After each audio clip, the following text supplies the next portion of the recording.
Nagsasabi po ako ng totoo. Nagsasabi talaga ako ng totoo. Kung sino pang mga Diyos niyo, mga grupo kayo, mga reliyon kayo dyan, mga pastor kayo, mga pare kayo, mga loloko. Nagsasabi po ako ng totoo. Nagsasabi talaga ako ng totoo. Kaya, sigurado ako na ang lahat ng mga reliyon dito sa buong mundo, imposible na sa inyo mayroong isang maliligtas. Nagsasabi po ako ng totoo. Nagsasabi talaga ako ng totoo. Hukuman po ang haharapin natin ngayong darating na mga araw. Hukuman po yan. Final judgment po yan. Paghuhukom po yan sa mga buhay at sa mga patay. So ngayon, kailangan mo ng abogado, kailangan mo ng testigos, kailangan mo ng ebidensya. Dahil haharap ka sa isang hukuman. Pag wala kang yan, itong sinasabi ko sa inyo, mangyayari talaga ito sa inyo. Matapon po talaga kayong lahat doon sa impyerno. Nagsasabi po ako ng totoo. Nagsasabi talaga ako ng totoo. Kaya sabihin ko sa inyo, kahit sa ano pang dikit ninyo kay Panginoong Divine Master Ruben Edi Reclo Sr., kahit anong dikit nyo pa kay King of all Kings Master Ruben Reclo Jr., kahit anong dikit nyo pa kay Divine Grand Master Ruben Madron Eclo I, pag ang huwis ay kinakalaban ninyo, pag ang huwis ay hindi nyo kinikilala, pag ang huwis ay hindi nyo pinapakain, pag ang huwis ay hindi nyo pinapainom, pag ang huwis ay hindi nyo kinukonsabo, ang mangyari sa inyo, impyerno pa rin talaga mga kapatid.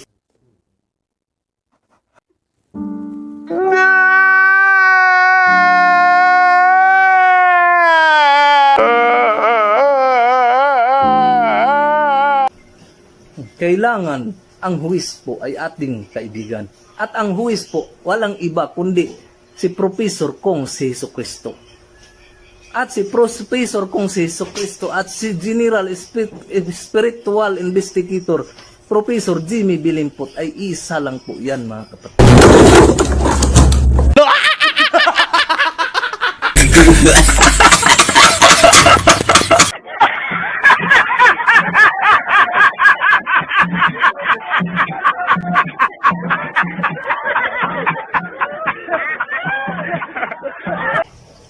Nagsasabi po ako ng totoo. Nagsasabi talaga ako ng totoo.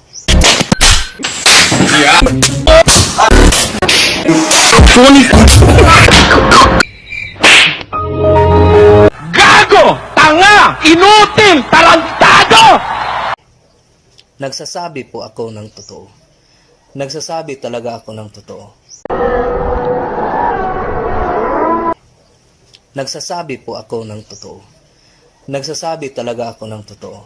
Kaya, sigurado ako na ang lahat ng mga reliyon dito sa buong mundo, imposible na sa inyo mayroong isang maliligtas. Yan po talaga ang tunay at totoo mga kapatid. Nagsasabi po ako ng totoo. Nagsasabi talaga ako ng totoo.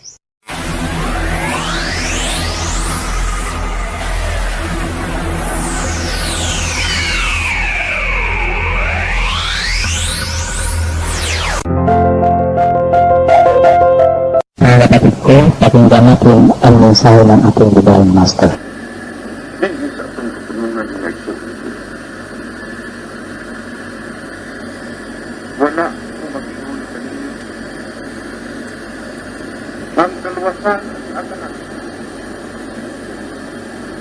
Apan sa lamang kapunang ang atong Kristo. Kung kaluwasan ang iskutan sa tao, one way or another,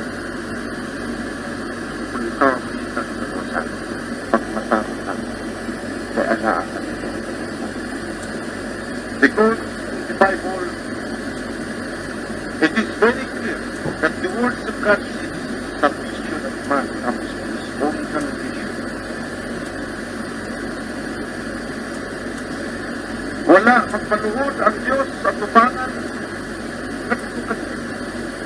Wala magtubo ang Diyos sa panudho ng tao aron indisyonan niya aron sa kaluwasan maangkong sa sakatan. Kung dili isugo sa Diyos sa kadoktrina na ibilin ka na Diyos na pagtulunan ng inanggan sundon mo ka na sa kapatid pagmataro na kaya na sa kaluwasan. Nagsasabi po ako ng totoo. Nagsasabi talaga ako ng totoo. ito po ay isang paalala sa inyo kung ano ang ihanda ninyo sa araw ng paglilitis o araw ng paghukom. Ito pong abogado, mga kapatid. So ngayon, kailangang alamin nyo kung sino ang abogado ninyo. Alamin ninyo kung sinong abogado ninyo, kilalanin ninyo kung sinong abogado ninyo, kausapin nyo kung sinong abogado ninyo, magkikita kayo sa abogado ninyo. Dahil siya ang makaabogar sa inyo para hindi kayo matapon sa impyerno. Yan po talaga ang tunay at totoo, mga kapatid. Nagsasabi po ako ng totoo. Nagsasabi talaga ako ng totoo. Mga kapatid ko, pakinggan natin ang mensahe ng ating Divine Master. If we have this way already, mayroon na tayong daan na madaanan. So you have to wait for me. Huwag kayong magmamadali. Baka maligaw pa kayo sa landas. Dahil kung sino naman ang papaniwalaan ninyo, kahit sino-sinong tao, sinong kasama natin, na magsasabi sa inyo, ako'y member ng First 13, alam ko yan. Kahit si Master, alam niya yan sa akin. Binigay sa akin ang lahat dahil kami ang First 13. Kasama nila kami. Si Master, ang aking kasama. Matagal na kaming nagkasama-sama. Ngayon, bago pa. Kailangan maniniwala kayo sa akin. Yun ang paano nila palabasin ngayon. Itong mga kapatid natin na medyo mataas ng pinag-aralan, pero mababa ang nalaman. I am telling you this because I see the judgment is fast approaching. I am not scaring you and I am not telling you the history of what, that I am going to blind your eyes or maybe to let you crawl in the ground like the worms. But frankly speaking, we are now in the finishing line that the judge of mankind must be coming soon. Well, if you see soon, meaning is that malayo-layo ka ng kaunti. Pero kung sa sine tayo manunood, almost 1 month na lang. Kung dito rin sa atin, if I see that the judgment is fast approaching, meaning is that you have to prepare it now. We must be all scouts, the girls and the boys. We must be members of the Boy Scouts or Girl Scouts. Because in a scout, meaning that you are all prepared and we are all prepared. Handa tayo lagi. Ang kailangan ito na tayo magkahanda before becoming of our God. Because, tingali, alam ninyo na kung ang Diyos na maghukom, wala nang makakasalita. Alam ninyo yan. And there is no law that may be imposed to judgment of God. And there will be no lawyer at all. Wala tayong kahit your master cannot give you something to give you a clearance that needed. You will be given again what we call forgiveness or pardon. There will be no pardon at all in the judgment of God. Hindi kagaya dito sa ating mundo. And nobody could give you to protect yourselves and to change the mind of God. Nobody. I said even your master cannot do it. Except that you have to follow what I say today. Except that you have to go with me. Except that you have to maintain your mind to love God and myself. Because my Father and myself is the same. I am not God, but I can tell you that my mission is the states of God. And all the words which is coming from my mouth, it is also His words. So I said, I am not God, I said, I repeat. But please, remember that my teaching is coming from Him. And I cannot be sent here to the world without Him. This is only a meeting of a monthly meeting. And I cannot tell you these words in many people because actually you are very lucky today that I am giving you this information. Nagsasabi po ako ng totoo. Nagsasabi talaga ako ng totoo. Yan po ang buong katotohanan, mga kapatid.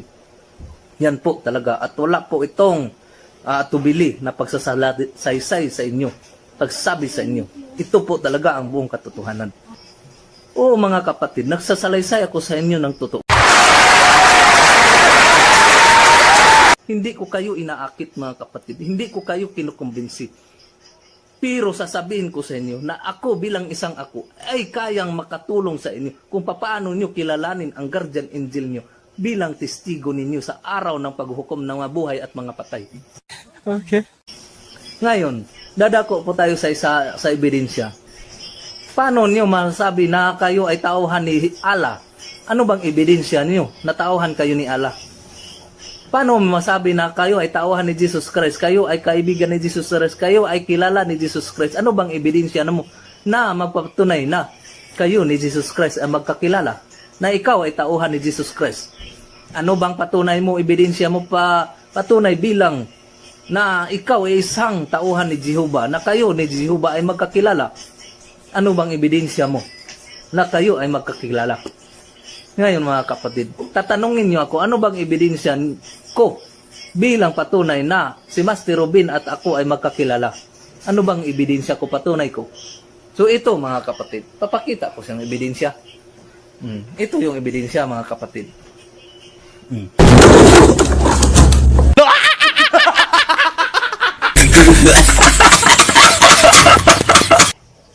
Nagsasabi po ako ng totoo. Nagsasabi talaga ako ng totoo. Ito yan. 3 Robin yan mga kapatid. 3 Robin. Divine Master Robin Idiraclo Sr., King of all Kings Master Robin Boriclo Jr., Divine Grand Master Robin Madron Eclair I. May mga pangalan yan dito sa baba. Yan po, ito po ang ebidensya ko na kami ni Master Robin ay magkaibigan, magkakilala at siya ay aking Diyos at ako ay kanyang tauhan. Ito po ang ebidensya ko. Ano pa ang ebidensya ko? Ito pong ebidensya ko. Itong silyo na ito. Itong silyo na ito ay silyo ng Philippine Benevolent Missionaries Association Incorporated bilang patunay na ako ay isang membro ng PBMI. Bilang patunay na ako ay isang tauhan ni Panginoong Divine Master Robin Idiraclo, King of all Kings Master Robin Boriclo Jr., Divine Grand Master Robin Madron Eclair I. Ito ang ebidensya ko.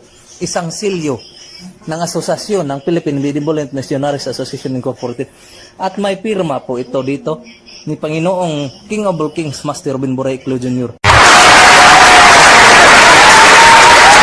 May pirma po ito. May pirma ito mga kapatid.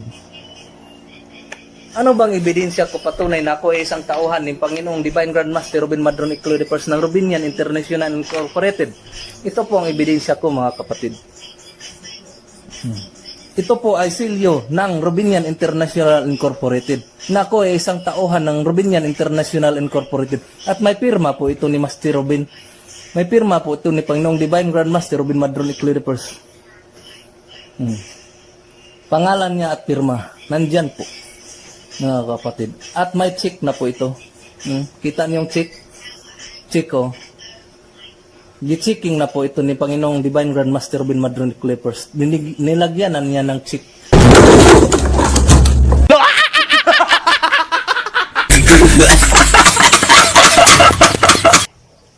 Nagsasabi po ako ng totoo.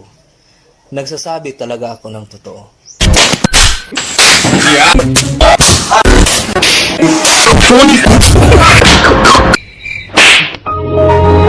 Gago! Tanga! Inutil! Tarantado! Panasayot na bindaan ng tulong mga magpagkakadin na panaang inyong pinakulaan ka. Lahanan ang walang na sila maungadala ang madali silong pagkawisat na ang pinunalala sa sama. Igulang ka na ang isanto ang inyong pagkawa. At ay sa ating pagpahila mga anak dan halagasang sihapon ang naturunan. Paano pagmamahal mo sa inyong nito? Ang ibig sabihin dahil kung marami ka pang paniwala, wala lang panindigan ng tao sa isang panindigan naman sa hindi. Talagang isa naman. Ganun mga kapatid ang nangyari. Marami na mga otad ko, mga dito, ang aking mga otad din ko, mga panahon na delikado ang akong lungsod o banwa. Kung nagpamila ng kama, nagpamati ng kama ang akong mga friends niya, pinaalan ko sa yung ayusan ang inyong mga una-una. Nag-inig kami nakasi sa mga inisaman na mga palinsan. Ang silang at manayat kung doon ang ngayon tayo na magpagpahayag na sila na ang kanahili nila mga naman na po na kaya ang tayo na isa ng bilang ulit na ang huskat na mga butang na ang ating makuha sa pintahilan. Hindi mag-ahistos nila pinagsigaw. Pero nagpastang ilan sa kasigunawan, nagpasabot ka na mga pamilay na ito sa mga pinsahin. Nagsasabi po ako ng totoo. Nagsasabi talaga ako ng totoo. Ngayon mga kapatid, ang huli nating talakayin ay ang huwis. Huwag po nating isawalang bahala po ang salitang huwis mga kapatid. Dahil pag hindi mo kaibigan ang huwis, kahit anong galing ng abogado mo, kahit anong galing ng testigos mo, kahit anong ganda ng mga ebidensya mo, pag hindi mo kaibigan ang huwis, hindi mo kilala ang huwis, hindi mo pinapakain ang huwis, hindi mo pinapainom ang huwis, makukulong ka pa rin kahit saang husgado ka pa ngayon. Kahit saang korte ka pa, makukulong ka pa rin kapag hindi mo kaibigan ang huwis.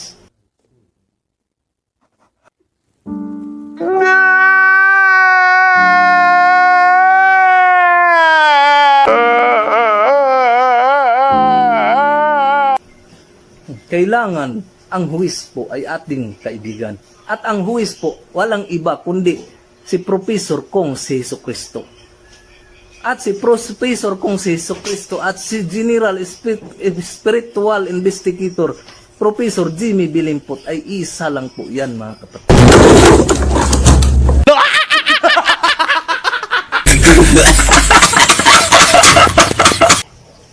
Nagsasabi po ako ng totoo. Nagsasabi talaga ako ng totoo.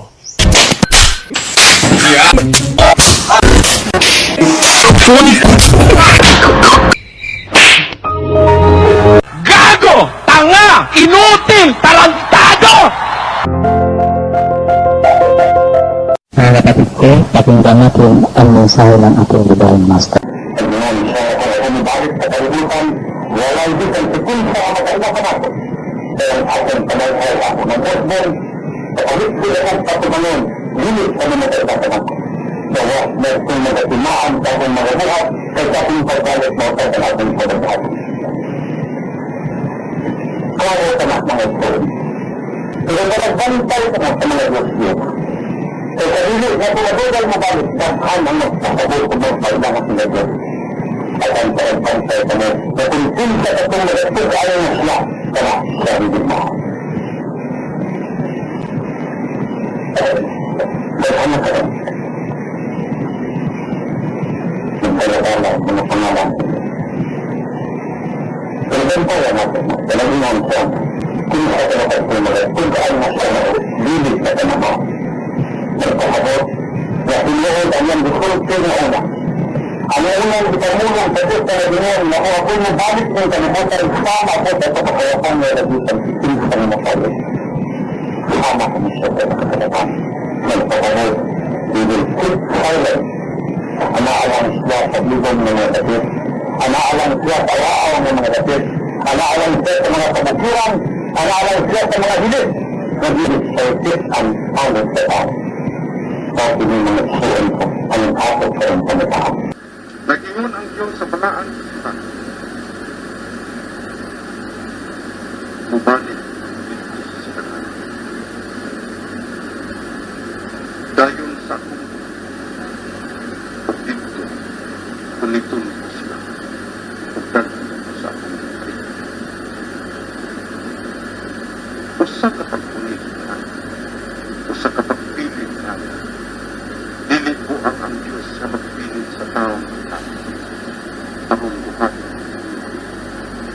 na purong-purungan dito sa kanyang sarili. Examples will clear. We have the muses. These muses is not the chosen in the paradise of the nations. They were sent there as representatives of the delegations.